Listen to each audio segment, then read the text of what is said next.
آپ دیکھ رہے ہیں کی نیوز ایچ ڈی، میں ہوں حارث علی شاہ گیلانی۔ چلتے ہیں آج کی اہم خبروں کی طرف۔ خبروں کا سلسلہ آگے بڑھاتے ہوئے رک کریں گے ساہیوال کا، جہاں سے رپورٹ کر رہے ہیں ہمارے نمائندے گلفام حیدر قریشی۔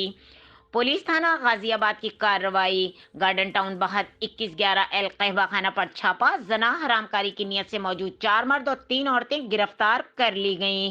ڈی پی او ساہیوال صادق بلوچ کی ہدایت پر ساہیوال پولیس منظم جرائم کرنے والوں کے خلاف برسر پیکار ایس ڈی پی او چیچا وطنی سرکل ساجد محمود گوندل کی زیر نگرانی ایس ایچ او تھانہ غازی آباد سب انسپکٹر وقاص احمد ڈھکو نے ہمراہ ٹیم کارروائی کرتے ہوئے گارڈن ٹاؤن بہت 2111 میں کرائے کے مکان میں قہوہ خانے پر زنا حرام کاری کی غرض سے موجود ملزمان طاہر محمود آصف اور ارشد اور 3 کس عورتوں رابعہ عظمی سمیرہ کو گرفتار کر کے مقدمہ درج کر لیا۔ اہل علاقہ نے پولیس کے اس اقدام کو خوب سراہا اور کہا کہ اسی طرح جرائم پیشہ ملزمان کے خلاف کارروائیاں جاری رہیں تو بہت جلد معاشرے سے ایسے مکروہ دھندا کرنے والوں کا خاتمہ ہو جائے گا۔